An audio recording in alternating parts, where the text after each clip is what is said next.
And Elon's really not leaving. He's going to be back and forth, I think. I have a feeling.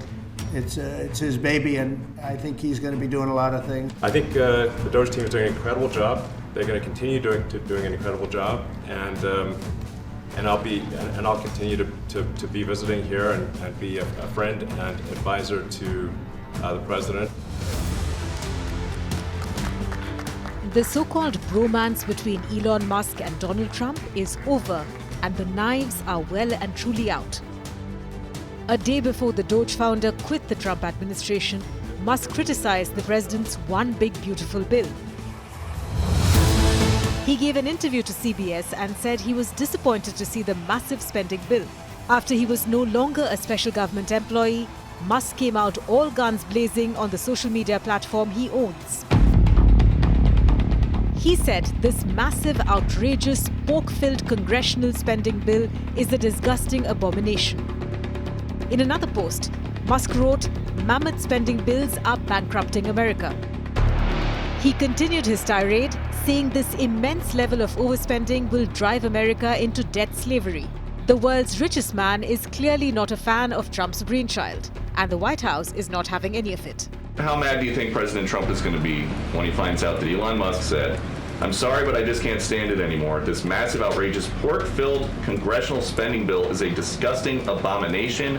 Shame on those who voted for it. You know you did wrong. You know it."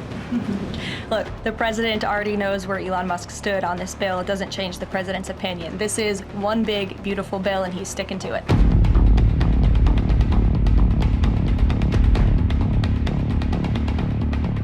The legislation cuts the electric vehicle tax credit that helps car makers like Musk's Tesla. As of late April, his company had spent at least $240,000 lobbying on behalf of the credit and other company matters. Behind the scenes, sources say Musk also advocated for the measure in the legislation, but to no avail.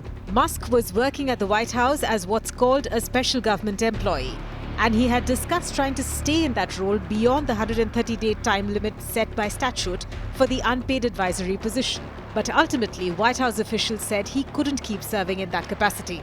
Musk also wanted the Federal Aviation Administration to use his Starlink satellite system for national air traffic control, but the administration balked at it because of the appearance of a conflict of interest and for technological reasons.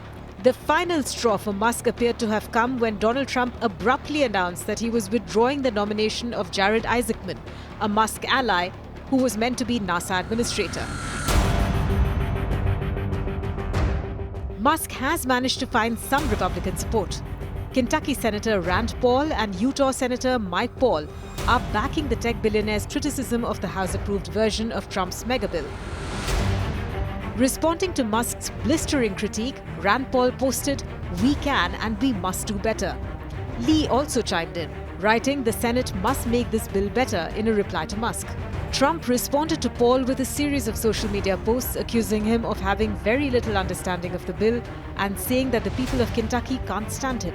Paul has said he will try to block the bill in its current form in the Senate, where Republicans have a razor-thin majority. Trump and Republicans in Congress have set a deadline of July 4th to get the measure passed and signed into law.